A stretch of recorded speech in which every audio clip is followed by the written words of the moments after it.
Prenez soin de vous avec le groupe Vive et votre programme La Santé d'abord. Groupe Vive pour une santé accessible à tous. Bonjour à tous, soyez les bienvenus sur le plateau de La Santé d'abord, l'émission qui préfère prévenir plutôt que guérir. Alors savez-vous quelle est la première cause de mortalité dans le monde ? Eh bien, ce sont les maladies cardiovasculaires. Ce n'est donc pas un hasard si le cœur est l'organe vital le plus important de notre organisme. Prendre soin de son cœur et plus globalement de notre circulation sanguine, on en parle aujourd'hui sur le plateau de La Santé d'abord.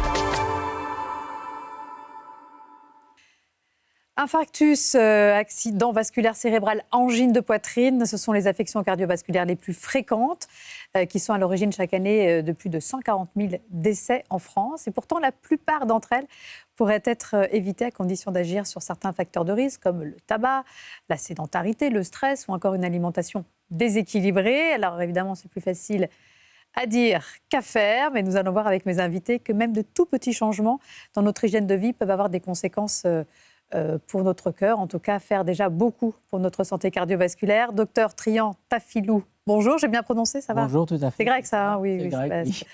Vous êtes médecin cardiologue au centre Bois-Gibert de Ballon-Miré.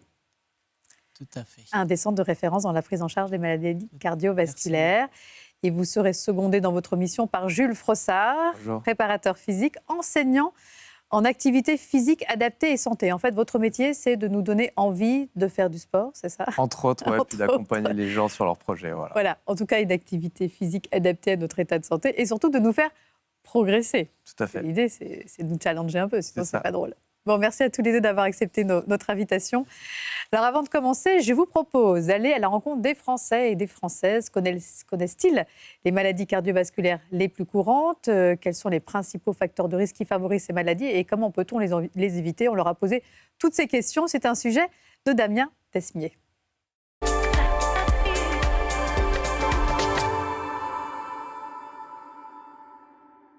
Les maladies cardiovasculaires les plus courantes, pour moi, c'est un ensemble et je ne peux pas vous en citer une particulièrement.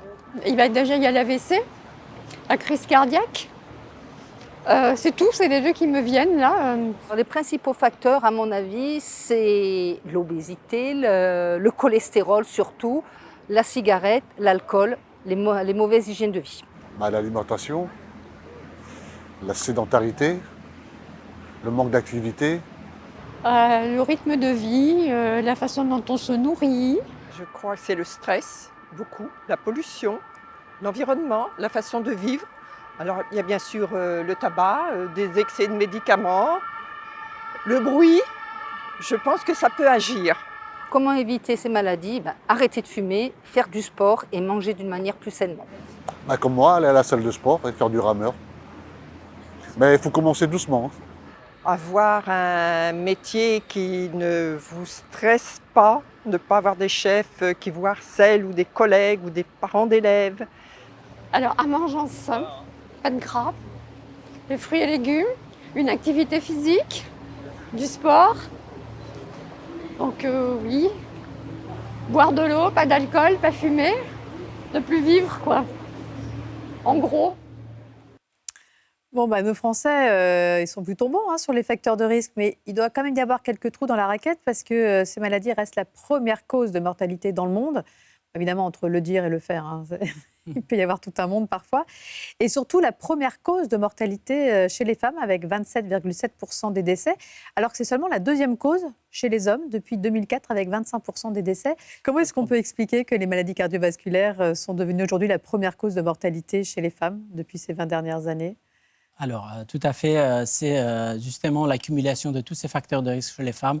Bien que depuis 2016, on voit que, par exemple, le tabagisme, c'est en diminution, mais quand même, la France garde malheureusement toujours la première position Mais pourquoi les femmes en partie ? Parce qu'elles vivent comme les hommes aujourd'hui, c'est ça ? Elles ont un mode de vie comme les hommes ? Le stress, tous les facteurs psychosociaux chez les femmes sont devenus très importants. Malheureusement, un facteur de risque très important et malheureusement en première position.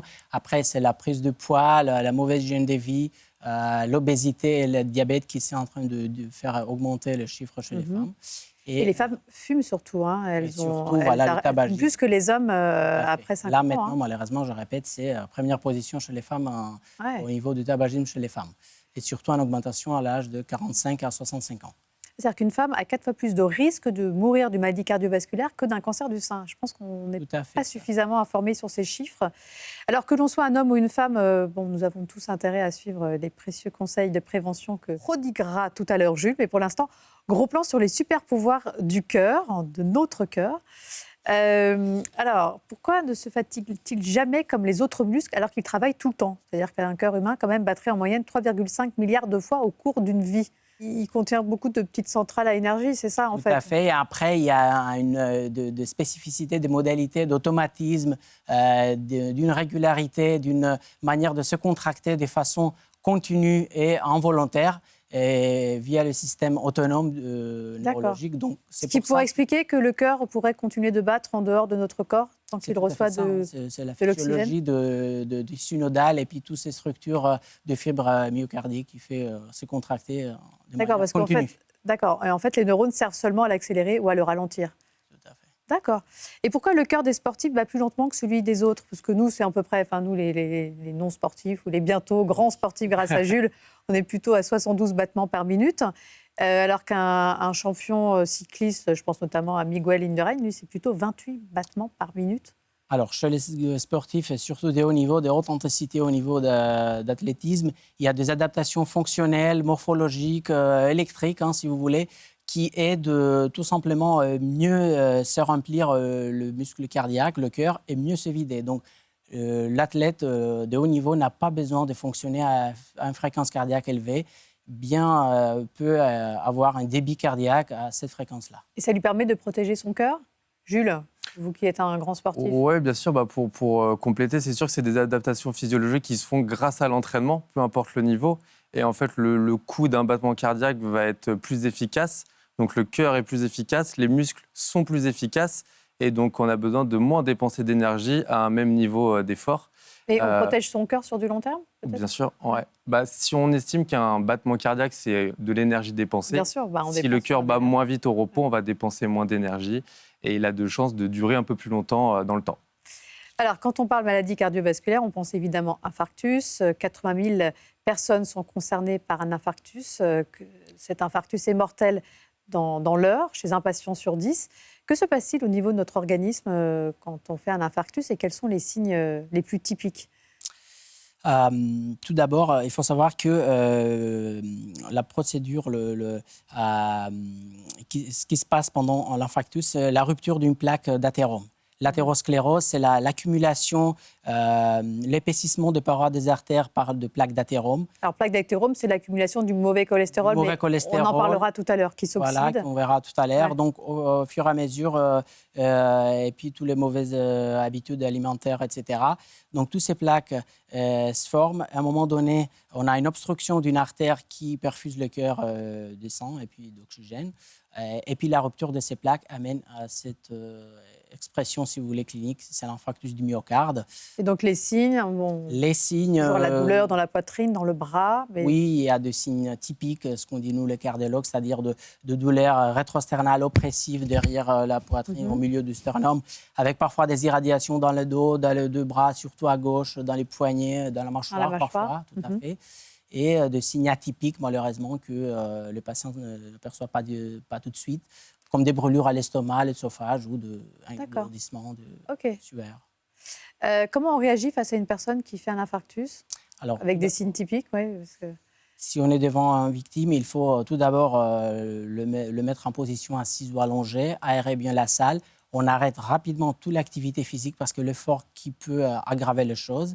Et tout de suite après, la geste qui sauve des vies, c'est d'appeler le 15. On prévient les SAMU, c'est tout de suite, premier geste, parce que je vous rappelle que toutes les minutes qui passent, malheureusement, si on a un arrêt cardiaque, sont des minutes perdues, une mortalité qui monte à 10% par minute. Donc, il faut réagir assez rapidement. Le 15, le 18, le 112 aussi, qui est le numéro européen. Et si la personne est inconsciente, on peut commencer un massage cardiaque. Bien sûr, massage cardiaque. On repère les liens, voir le lieu, voir un peu s'il y a un défibrillateur cardiaque.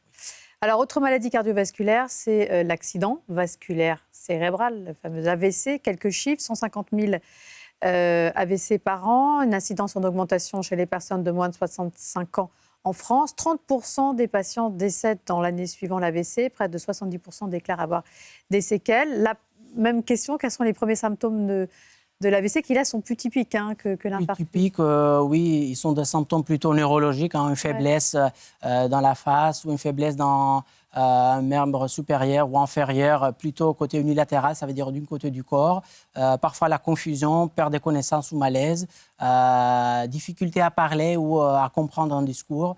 Voilà, ce sont des signes plutôt neurologiques qui nous amènent à poser la diagnostic. Et là encore, on appelle Tout à fait. le 15, on prévient le 112.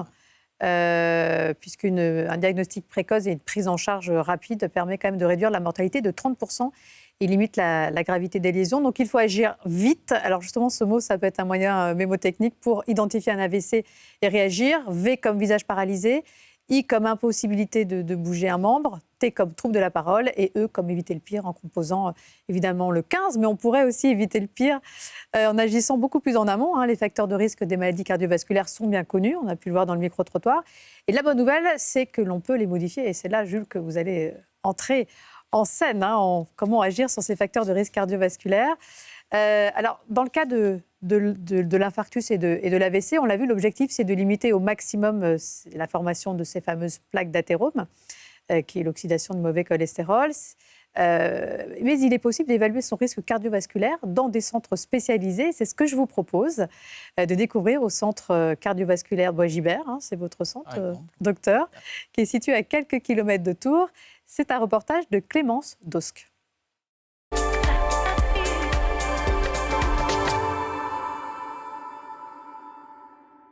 À 34 ans, Charlotte s'apprête à faire le point sur sa santé cardiovasculaire. Elle a été guidée vers le centre Bois-Gibert suite à des antécédents familiaux. Il nous a dit aussi qu'il faisait de la prévention, donc moi, mes problèmes de poids, etc., j'ai eu envie quand même de venir vérifier tout ça. Une batterie d'examens rythme la journée, électrocardiogramme pendant l'effort ou encore Doppler, une échographie des artères. Une consultation avec une diététicienne permet d'évaluer les leviers d'action côté alimentation.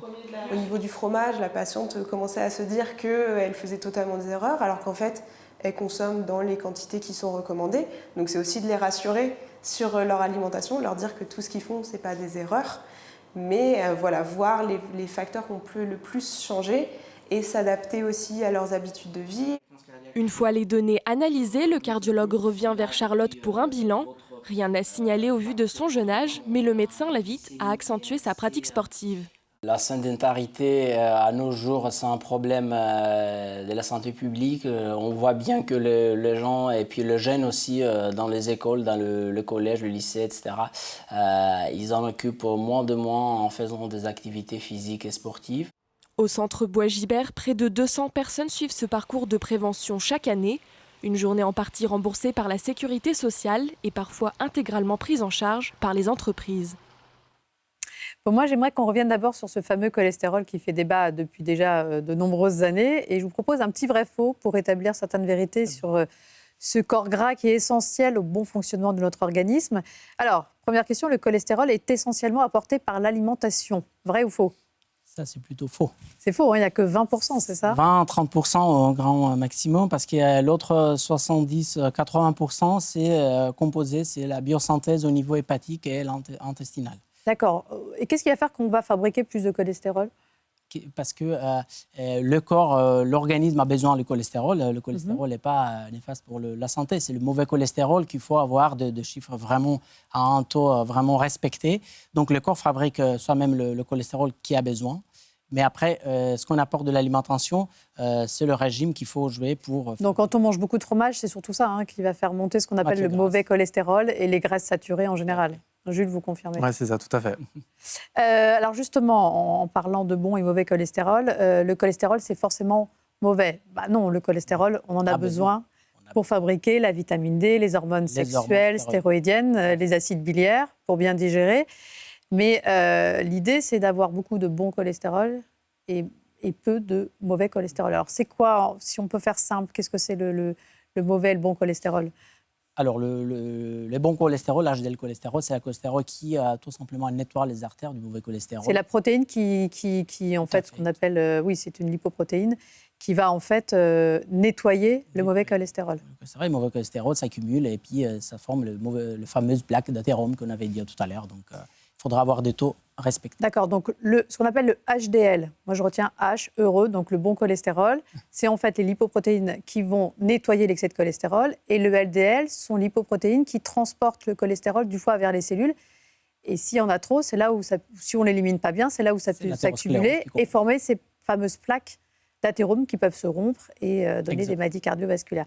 D'accord, je pense que c'est plus clair. Qu'est-ce qu'il faut viser à peu près comme taux en bon et mauvais cholestérol? Alors, ils font des bilans régulièrement. Oui, on fait le bilan. Après, nous, le médecin, le cardiologue, on a certains scores de stratification du risque cardiovasculaire. Donc, quelqu'un qui se trouve à un risque cardiovasculaire, faible risque cardiovasculaire, il faut un taux de cholestérol inférieur à 16 grammes par litre. Quelqu'un qui a un risque modéré inférieur à 1 gramme. Et après, bien sûr, on a des patients qui ont des maladies cardiovasculaires bien établies, donc 0,7 à 0,55 même, avec une diminution de 50% par rapport à ce qu'on avait avant la première consultation. D'accord. Oui, donc ça marche.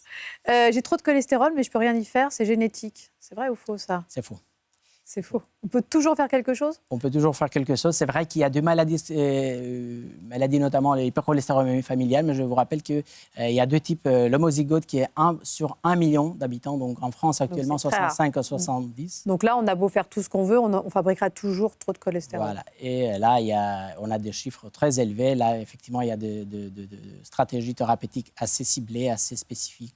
Et puis l'hétérozygote qui a quand même 1 sur 500, donc à peu près 130-140 000 en France. Mais ça reste rare quand même par rapport aux populations qu'il faut réagir sur le plan alimentaire et bien sûr. Et dernière question, et après on passera à tous les bons conseils de Jules. Je ne veux pas prendre de statine parce que j'ai peur des effets secondaires. Vrai ou faux? C'est faux. Bien sûr, faux. Il y a plus de 27 grands essais depuis 1987. Vous savez, les statines sont des médicaments de plus couramment utilisés, plus de 200 millions de... Voilà, donc il n'y a aucune étude qui montre de risque. Par contre, il y a des études qui montrent bien sûr des effets bénéfiques Mais aussi parfois des effets secondaires. Parfois, mais de douleurs rarement. Musculaires. Petit conseil de pharmacienne, quand vous prenez des statines, prenez aussi du coenzyme Q10, qui est un antioxydant et qui est très très important pour justement donner de l'énergie à nos cellules. Donc ça peut atténuer les douleurs. Petit conseil de pharmacien. Et surtout s'adresser aux médecins prescripteurs parce qu'il y a des protocoles derrière. Il y a un protocole derrière, évidemment. Qu'est-ce que vous en pensez, Jules? Non, je suis tout à fait d'accord. Après, c'est toujours discuter avec le patient parce que quoi qu'on lui dise de faire, s'il n'a pas envie de le faire, il ne le fera pas. Donc s'il a des représentations par rapport à un traitement qu'on lui donne, des peurs, des choses comme ça, il faut en discuter avec le médecin qui prescrit, essayer de comprendre où il a eu l'information, pourquoi il pense ça, et construire la stratégie thérapeutique avec toute l'équipe. C'est toujours ça qui est intéressant. Bon, Jules, quand on ne souffre pas d'hypercholestérolémie familiale et qu'on ne veut pas prendre de médicaments, comment est-ce qu'on peut faire baisser son taux de mauvais cholestérol de façon naturelle? Alors, de façon naturelle et dans mon champ de compétences, parce que l'alimentation n'est pas ma compétence première. Donc, au niveau de l'activité physique, les études montrent qu'on a une action directe. Enfin, il y a une forte corrélation entre le bon cholestérol et l'activité physique. Donc, on peut faire monter son taux de bon cholestérol, donc le HDL. L'action après sur le LDL, elle est plus ou moins présente. C'est pas forcément tout le temps vrai. Du coup, là, on ira plutôt vers la thérapeutique médicamenteuse ou bien sûr le contrôle de l'alimentation. Mais après, il faut voir aussi que tout ça, c'est dans un système qui est notre corps et que les bienfaits de l'activité physique qu'on va pouvoir mettre en place n'agiront peut-être pas directement sur le cholestérol, mais stimuleront d'autres processus, notamment au niveau de certaines hormones qui sont plutôt anti-inflammatoires, qui aideront à gérer aussi la bonne gestion des stocks de lipides, mieux l'utiliser, etc. Alors justement, est-ce qu'il y a des petits mouvements que vous pouvez nous montrer? Parce qu'on a des vies très sédentaires, on est souvent assis à un bureau. Est-ce qu'il y a des petits mouvements qu'on pourrait faire comme ça dans la journée, juste C'est vrai que la première étape, c'est de casser ces moments de sédentarité. Donc là, on aura très peu d'effet sur le taux de cholestérol et sur la dépense énergétique. Mais l'idée, c'est que sur les différentes étapes, pour changer son profil et devenir plus actif, on est entre 6 à 8 heures assis. Donc, si on peut casser cette routine d'être assis toutes les heures, toutes les 2 heures, selon les recommandations qu'on peut avoir, c'est toujours intéressant. Donc, le plus simple, c'est que déjà, il faut essayer de casser la distance par rapport à l'écran. On est toujours sur un écran, on est toujours en train de regarder proche. Les premiers muscles qu'on peut faire travailler, on les oublie toujours, c'est ceux des yeux. Donc repartir sur regarder loin, faire bouger ses yeux. Donc c'est des exercices tout bêtes de gym oculaire où on va aller suivre une cible qui se rapproche, qui s'éloigne, potentiellement faire aussi des cercles et suivre la cible. Aller regarder dehors, on y pense rarement, mais surtout nous ici à Paris, on ne voit jamais l'horizon. Allez regarder l'horizon, vous allez voir que ça vous fait beaucoup de bien. Et après, on peut avoir des petits mouvements de relaxation au niveau de la tête, simplement d'aller chercher des extensions, des flexions, restimuler en fait les muscles qui sont figés tout au long de la journée. Et on peut descendre petit à petit sur les différents groupes musculaires, donc au niveau des épaules, sur des rotations. Et après, selon les tensions qu'on peut ressentir, souvent au niveau de la nuque ou du haut du cou, c'est d'aller chercher juste à basculer sa tête, essayer de pousser le bras dans le sol, ressentir l'étirement là. On reste 20, 30 secondes selon les sensations, relâcher. Et après, si on veut casser vraiment la position assise, ça va être tout ce qui est les relevés de chaise classiques, où on vient s'asseoir, se relever. Et après, des petits mouvements, des squats, exactement. Et contre le stress, qu'est-ce qu'on peut faire? Parce que c'est un facteur de risque aussi très important, le stress. Donc, le stress, après, si pareil, on veut quelque chose de très pratique et rapide, on peut se baser essentiellement sur sa respiration. La respiration va agir directement sur le système nerveux qui calme le corps. Comme on a dit tout à l'heure, il y en a un qui excite, un qui calme. Le fait de respirer déjà d'un point de vue nasal, donc de reprendre une respiration par le nez et de souffler. Et si après on veut mettre un tempo en place, on peut se baser sur la cohérence cardiaque. Donc on a à peu près 5 à 6 temps d'inspiration, 5 à 6 temps d'expiration, où on va essayer de suivre un certain rythme de montée, de descente, tenir ça pendant 5 minutes et idéalement le faire 3 fois par jour. Donc c'est vraiment le 365. D'accord. 3 fois par jour. Mais ça marche très bien pour se rendormir la nuit. Ça marche très bien. Et bien. Du coup, c'est validé aussi par la Fédération française de cardiologie, qui incite les gens à pratiquer cette technique respiratoire. Alors, j'aimerais qu'on parle aussi de ces objets connectés qui sont de plus en plus souvent utilisés dans tous les domaines de la médecine, mais en particulier en cardiologie. Donc, il y a ces fameuses montres connectées. Je ne sais pas si vous les utilisez, Jules. Personnellement, non, mais tout permettent de mesurer son nombre de pas, sa fréquence cardiaque. Gadget ou pas pour vous?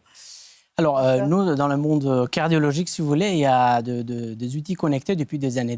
On a des électrocardiographes connectés, des appareils tensionnels connectés, même des défibrillateurs, des gilets défibrillateurs connectés. Donc, on utilise depuis des années pour mieux suivre les patients, mieux agir et réagir s'il y a des problèmes sur le plan rythmique. Ce qui concerne le montre connecté, moi, je pense qu'il faudra quand même rester aux bonnes indications, parler aux médecins, aux cardiologues traitants, si on voit qu'il y a des changements du rythme cardiaque ou qu'est-ce que les extrasystoles pendant ou après l'effort qui pourraient nous donner une indication posée, par exemple, dans le TR. Parce que, des fois, on est d'accord, ça peut prévenir d'une arythmie qui est la cause principale d'un accident vasculaire cérébral. Mais il faut rester un peu... Il n'y a pas de recommandations, si vous voulez, là maintenant, actuellement. Mais il y a aussi de la technologie connectée en suivi après un accident cardiovasculaire. Et nous nous sommes rendus à l'hôpital européen Georges Pompidou à Paris pour découvrir un dispositif de télécardiologie qui permet une surveillance à distance des patients qui sont équipés d'un pacemaker. C'est un reportage de Damien Desmier et Aurèle Guyot.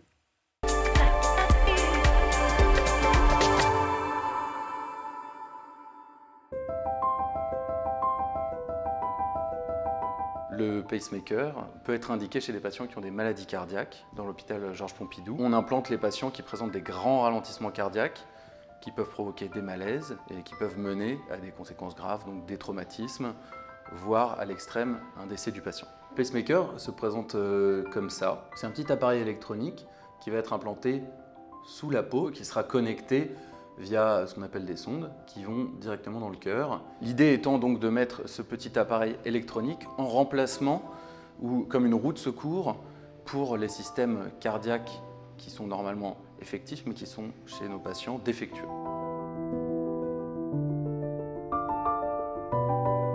Ce qu'on vous propose, c'est de surveiller ce pacemaker à distance via le système de télécardiologie. En cas d'anomalie dans votre pacemaker, cet appareil va être capable de récupérer les anomalies, de les envoyer de façon automatique sur un site internet, ici de l'hôpital Pompidou. La télécardiologie est extrêmement bénéfique pour le patient puisque effectivement elle lui permet de moins venir à l'hôpital, mais elle permet aussi d'être prévenu extrêmement rapidement, beaucoup plus rapidement qu'avec le système standard où on a une visite tous les 6 mois à 1 an. Et ça permet d'être alerté extrêmement vite extrêmement tôt en cas de défaillance de votre cœur ou du système en lui-même. Docteur Triantafilou, vous bénéficiez de ce dispositif à Bois-Gilbert? Nous, à Bois-Gilbert, on n'a pas de ce type de dispositif, mais on a quand même des dispositifs de type de balance connectée pour surveiller télésurveillance de patients en étant en insuffisance cardiaque. Des balances connectées? Des balances connectées, oui. Quand ils se pèsent tous les matins, voilà, ça va détecter leur rythme même cardiaque. Même chez les patients à la maison, qui ont de la possibilité de faire prendre le poids. Et puis après, nous, on surveille derrière, parce qu'il y a une prise de poids chez les insuffisances cardiaques. Des fois, il y a un signe précoce de décompression cardiaque. D'accord. Eh bien, un grand merci à tous les deux pour ces messages qui étaient vraiment importants à diffuser. Merci beaucoup. Alors, les points clés à retenir: maladie cardiovasculaire, première cause de mortalité chez les femmes. Et oui, les femmes sont des hommes comme les autres, en tout cas en matière de maladie cardiovasculaire, et surtout après 50 ans. La prévention reste le meilleur traitement des maladies cardiovasculaires. Jules nous en a fait une brillante démonstration. Donc, bouger, activité physique adaptée, manger équilibré, c'est-à-dire limiter les sucres et les graisses saturées, et lutter autant que possible contre le stress. Donc finalement, on en revient un peu toujours au même tiercé gagnant. Un grand merci à tous les deux. Merci à tous ceux qui m'ont aidé à préparer cette émission. Quant à moi, j'aurai le plaisir de vous retrouver très bientôt pour un prochain numéro de La Santé d'abord. D'ici là, prenez soin de vous.